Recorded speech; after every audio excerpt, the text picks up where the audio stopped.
Greetings and salutations, my brothers and sisters. I'm going to bring to you the series, the 30-Day Matrix Challenge. And what we're going to do is we're going to free your mind from this delusion that you're stuck in. And you don't even know that you are in it. Yes, I'm talking to you. And I swear on my life that at the end of this challenge, you will see some relief in your life. This is the challenge, and then I'm going to show you why. Okay? So the challenge is really simple. All right? 30 days. All right? No fluoride. Super easy to do. Just probably the only fluoride that you're getting is tap water and your toothpaste. Maybe in your dental floss, because there's some kind that are like that, but it might be just worded weird. But you want to check. But no fluoride, no seed oil, Wesson, canola oil. That means fried food, all that stuff. You can't have any seed oil for 30 days. You can have avocado oil. You can have olive oil. You can have butter. You can have ghee. You can have coconut oil. No seed oil. That's actually what's making you dumb. I hate to say that. The next part. No soda. And it's not what you might think with the sugar. That's not it. Soda lowers your pH to a 2. That is ridiculously bad. You need to be, and this is on the low side, a 5 to a 7. So if soda brings you to a 2, how bad do you think that really is? You can find me, Chief Flaming Star, on Facebook or YouTube. I am on 24 days of this. You can do it. It's super easy. Are we ready to break it down? Because I'm going to get serious with you real quick.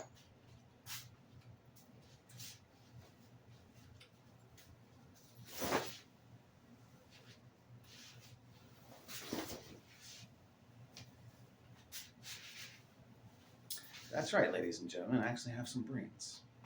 So, what is this called, actually? Right? Well, I'm going to introduce you to something. It's called the postage stamp.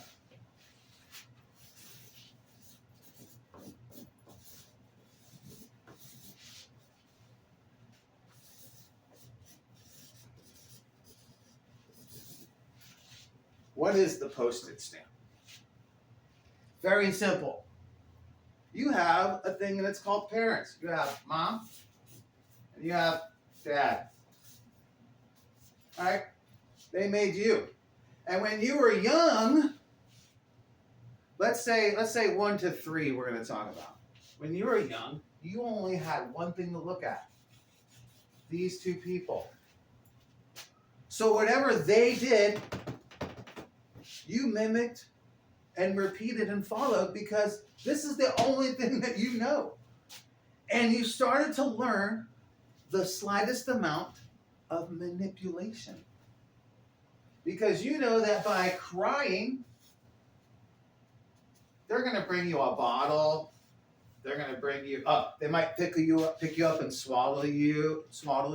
Okay? They're going to blow kisses at you and give you attention. And you're probably going to cry until you actually get what you want. Now, most of the time, it's just like you're going to change your diaper or you just need something to eat or drink, right? Really simple, right?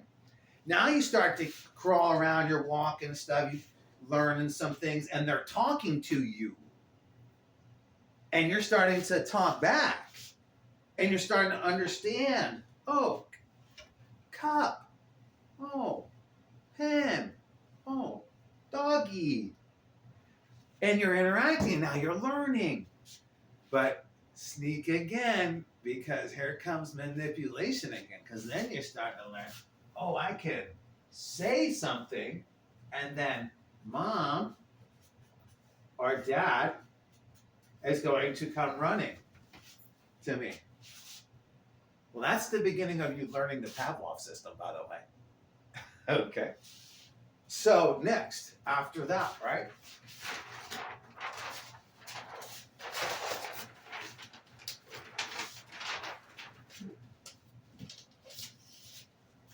Four years to like 10 years. All right. Let's talk about this. So you're being adaptive. Your motor skills are coming around. Like you're starting to book around the house and you're actually learning about food and which ones you like. Now, depending on your two parents, your biological parents, your food's gonna look really different. And I'm sorry to say that, okay? We do live in America and it's the freedom of choice here. So it's not like the government's out to give you a set of instructions on how to eat. No, they don't really care. The advertiser, he doesn't really care because there's this wonderful thing. It's called plausible deniability when it comes to advertising your food. Remember that. Plausible deniability when it comes to advertising your food. Why would that be when that sustains us? Would you give your kid poison? Would you knowingly hand your kid poison? Well, you are every time you use a seed oil or hand them an Oreo or a Cheeto. You're poisoning your kid.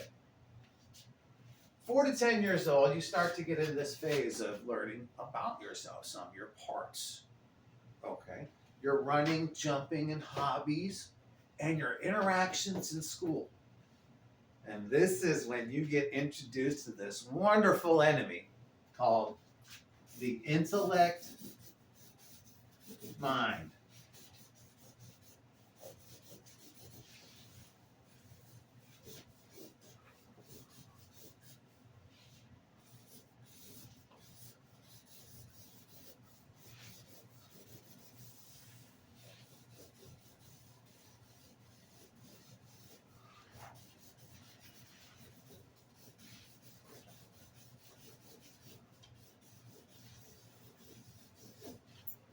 The intellect mind is dangerous. It's good, it is, but it's dangerous, just like a gun. You have to treat it with respect. The intellect mind likes to pick up what other intellect minds are saying. So what are those other intellect minds? Those are your classmates and other kids and your teacher and the principals or figures of authority like police officers, right? Or how about the fireman and the mailman, right? These are all figures that you learn about and come in contact with. And then people start to tell you, well, you can be like them. Wasn't that a little early? Right? Because at that age, we still don't actually know who we are, right? But your intellect mind wants to pick up and sees what the other kids are wearing as shoes, or their shirts, or their clothes that they're wearing. Or wait a minute, her breasts might be bigger than yours.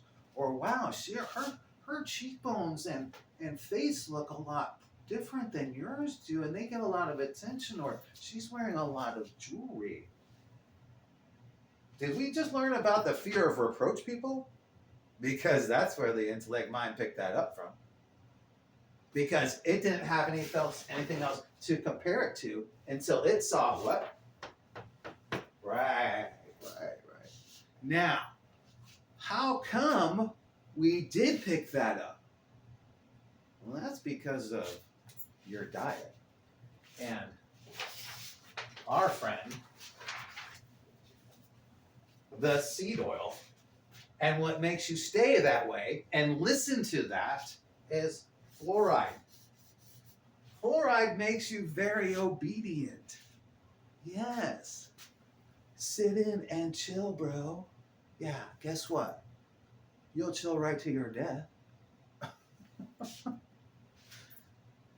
Fluoride makes you subservient and obedient. Seed oil then clogs up your pores, your filters, your endocrine system, which then makes you depressed. I'm going to pull in a live model for this one. Please, my lovely assistant, Lisa Marie. Hello. For the camera and our audience sake, please tell them that I did not talk to you, or did I coerce you, or tell you to say anything before this video. Absolutely not. All right. Do you even know what I'm going to ask you? I have no idea. Only thing I told her was I was going to point at her on this screen. Mm-hmm. Right.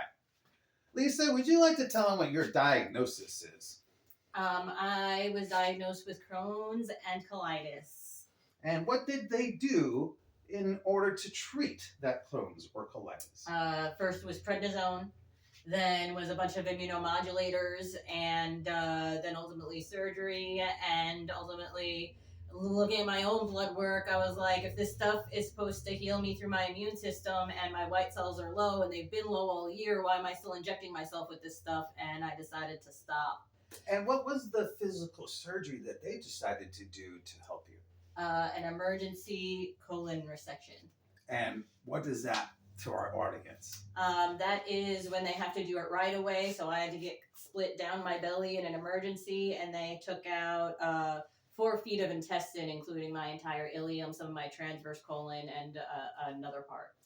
How long after you started eating cleanly like this did it take for you to start to see relief? Oh, like overnight, and within 2 weeks, I was able to function again and start to work and socialize for the first time in almost a decade. And that's after I stopped the medicine. All right. If you would, please have a seat again.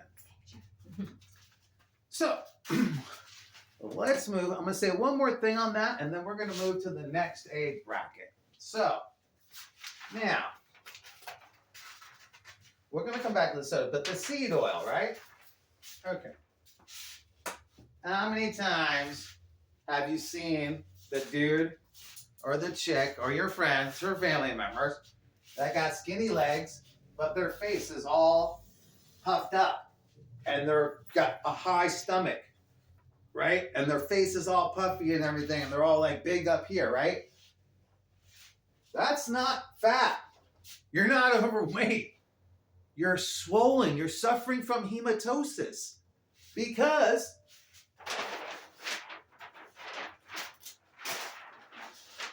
you can go look it up. Don't take my word for it. Seed oil is rancid. You're eating poison. And it doesn't matter if it's a little bit. Would you eat a little bit of arsenic if you knew it was poison? No, you wouldn't.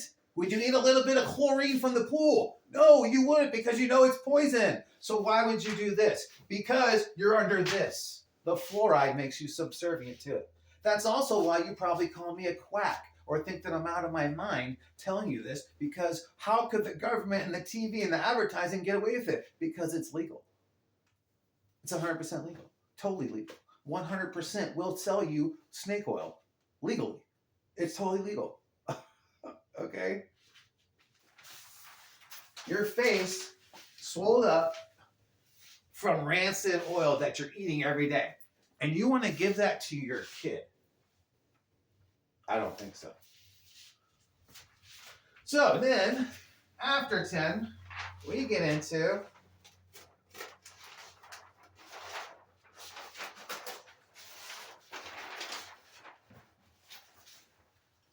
your teenage years. Ooh. And you get to learn the H word. It's called hormones. And we're going to say, I'm going to say it's like 11 to like 16. Because you're going to get a boost right after the 16 though. Because see, you're going to come into something else psychologically outside of your hormones. Now, this part here, this is the teen years, teenager. Now, depending on where you are in the world, this is going to have all kinds of crazy things with it. But what I'm going to do is I'm going to relate with the realm of knowledge for the people that are in the United States, because that's where my reach is currently. When if this goes viral and we get some other stuff, what I would do is I would make another video and then show you like different races, and I could break it down and show you how their cultural and societal things that they have in place would produce an outcome, because they have certain traditions and religious values that they would go through, that during this time, things like a kitzeh, a bar mitzvah, a birthday party, all these things that would happen, a Rosh Madan, all these things that would happen that would change the way they think and grow and how you would actually present yourself. So we're just going to talk about the American Standard, right, one for now. Normally, in this time, right, you're going to get into something called high school. And in high school, psychologically, you're going to learn what's called a pecking order. Oh yeah, it exists.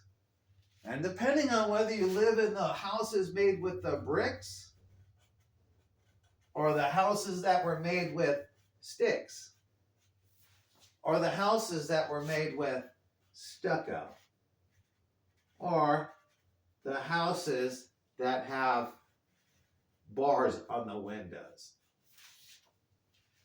Depending on which demographic that you came from, would also put you in your pecking order in high school. And that's a crying shame, because we should actually be rewarding people for the things they do and how they contribute, not to how cool they are or how fast they can run. That's a sad joke. The guys that should be making the $1 million in 6 figures is the guy that's got the kid that has the hoe in his hand. Or he's got the beaker in his hand and he's figuring out the agricultural techniques for our future so we can eat better. Or he's got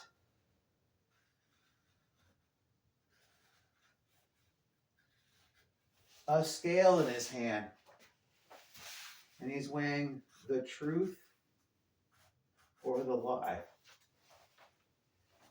And he's working the justice system to try and actually get some justice for a change. Now, why does this matter? Because at this time, so you start thinking about what you're going to do for work, because you have this thing called required subjects.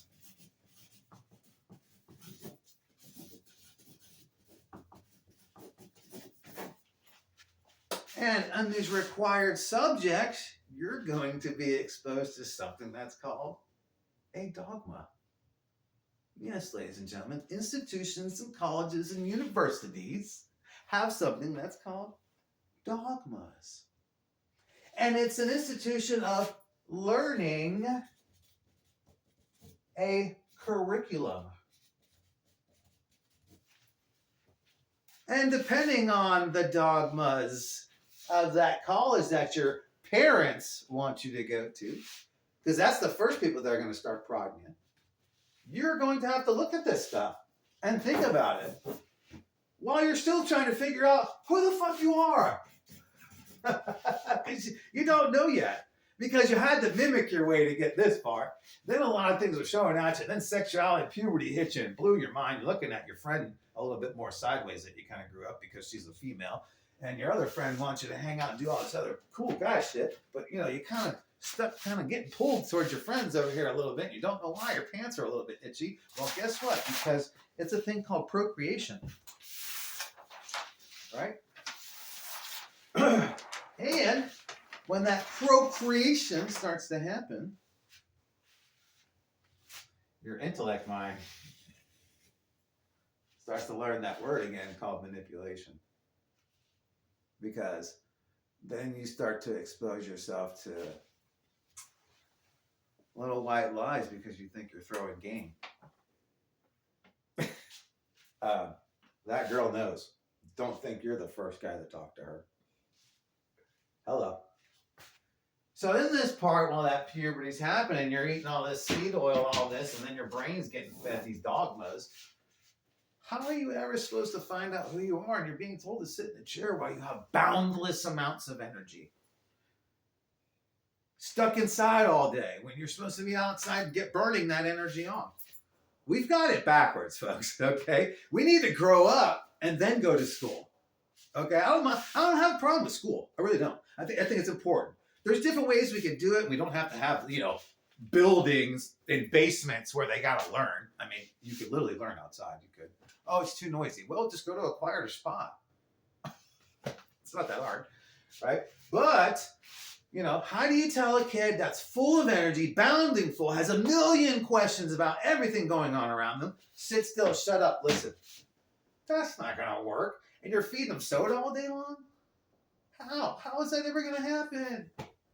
How is it ever gonna happen, right? That's the insanity. But wait, there's a little changeover after that 16 here. Because at 18, something else happened.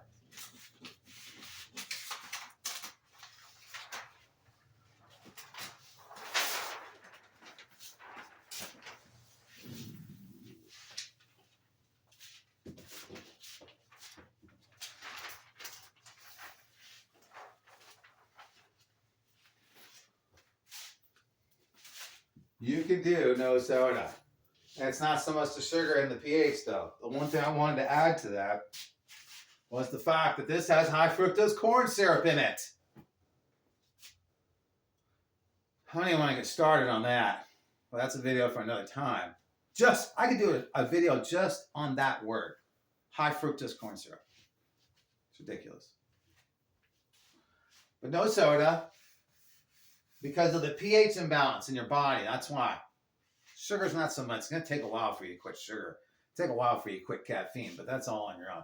But that's me asking too much. The 30-day challenge is just the Matrix challenge. It's just the fluoride, the sea oil, and the soda. Okay? We can talk about microdose and psychedelics other videos. All right? But that's the thing. All right? You can do this 30 days. Let's get back to what happens when you're 18 now.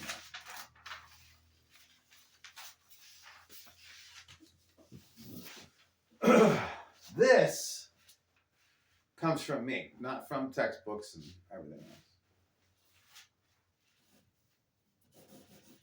At 18 years old, you're starting to experience some of what I call coming into your own. And that's where you're really starting to see parts of your identity. Now, I'm going to say 22. Because that's when I believe the hormone chills a little bit. There's also a thing too, depending now, if you can get your kids tested. I'm talking to the parents right now. Get your kid tested around 10 to 15 for the motherfucker gene. I swear on my life, that's a real thing. The motherfucker gene, I swear on my life. See if they get tested because you don't have to supplement just to supplement. You don't have to. You can just eat your way, right? But if you got the motherfucker gene, you gotta be on top of that. So, but you can get them tested between 10 and 15 years old. You'll find out then. Catch it early. You catch it early, their whole life would change. Now, on this 18 to 22, if you do have that motherfucker gene, some of this is going to change up for you. But this coming into your own. All right. I've had a lot of talks with people. This is my own summation here. I'll take off the lab coat just because I'm talking in my own summation. I surmise that usually what happens in this age is your intellect mind is being exposed to, well, depending on the trauma that you survived, okay, the trauma that you were exposed to has had time to work on your defense mechanisms,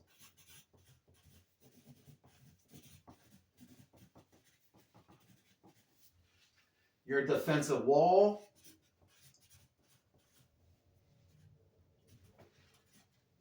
defensive wall, and borders of your personality.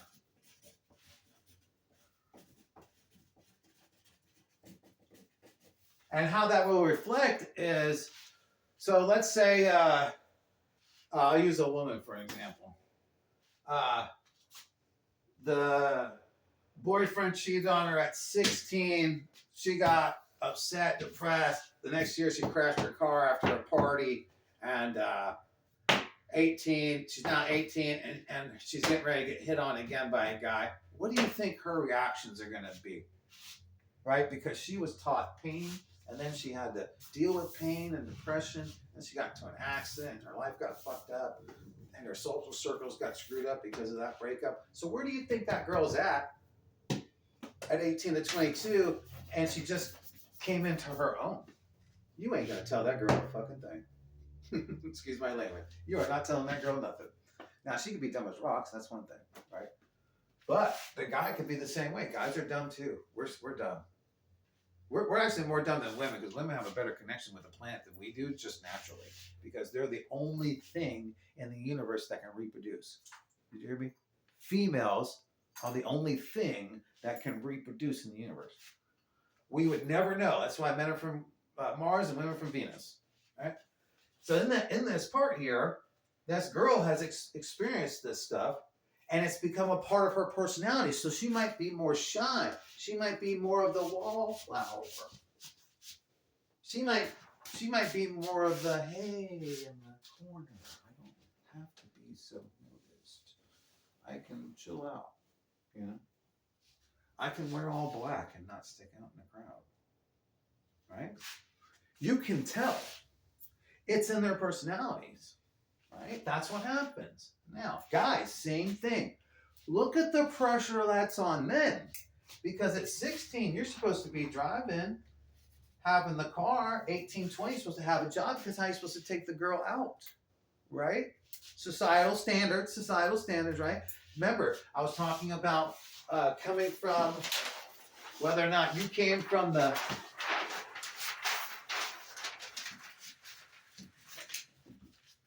bricks, sticks, stucco, or bars. That social sequence is going to play out in a different kind of way. Now, that social sequence is going to do one of two things, though. You see, what it should be doing, which we seem to drop the ball at, is it should be inspiring you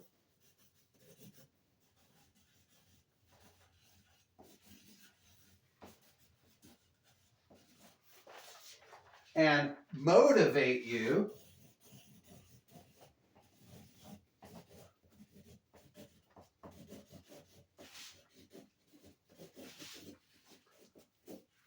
to be better than what you are, so that you can have the things that you need to be part of a system that actually isn't real.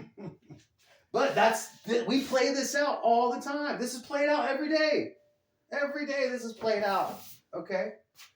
Now, another part that happens when this doesn't work this way, though, it creates depression and anxiety, because we can't seem to perform. Oh, I can't get the right job. I fucked up in school. I screwed up my grades. Whatever line of excuse it was, or whatever circumstance happened to you, will reflect in either depression, anxiety, or inspire or motivate you. Now, that's why we have to stay away from those things that I've said before, because if you don't, you will live a life of depression and anxiety. I cannot tell you. Okay, all right.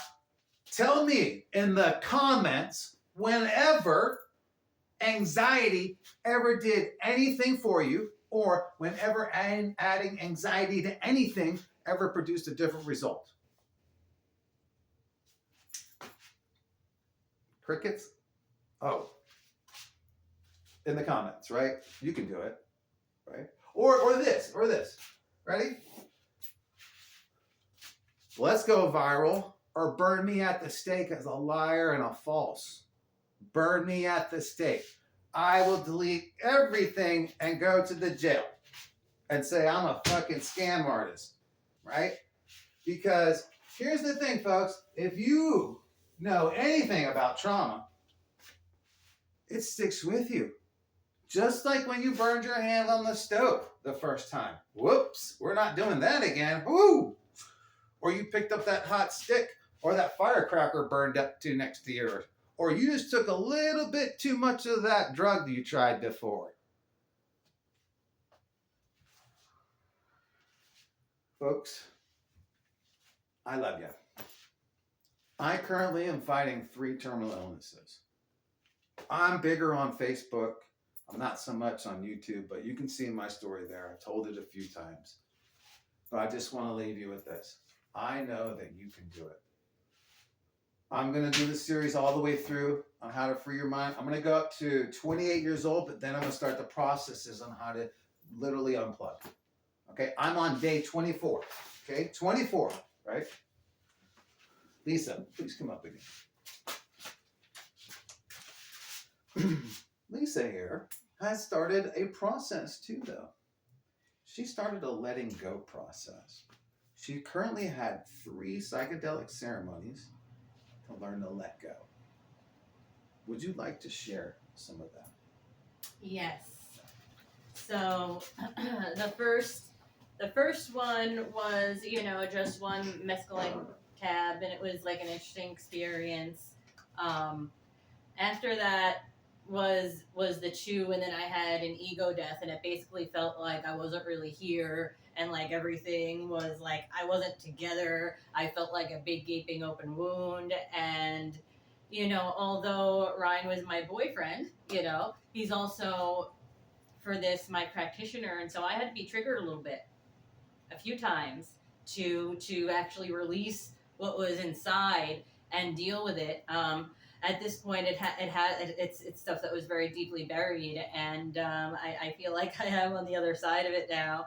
And then after the last mushroom ceremony, there was definitely part of it I had to release stuff, and then once I released all the stuff, I went outside and I felt so connected to the earth in my body that I just started doing yoga, like without a class, without anything. I just started doing it and becoming more in tune, and since then I felt a lot better. There's been a little bit more releasing, and then finally feeling more centered. And I know that the process there's still more to do, but I feel like the really confusing part is over, and it's all about being willing to like face the stuff and express it and release it that helps it move away. Friends, family, I love you. May the positive vibrations in the universe forever be in your favor. And I'll see you in the next video.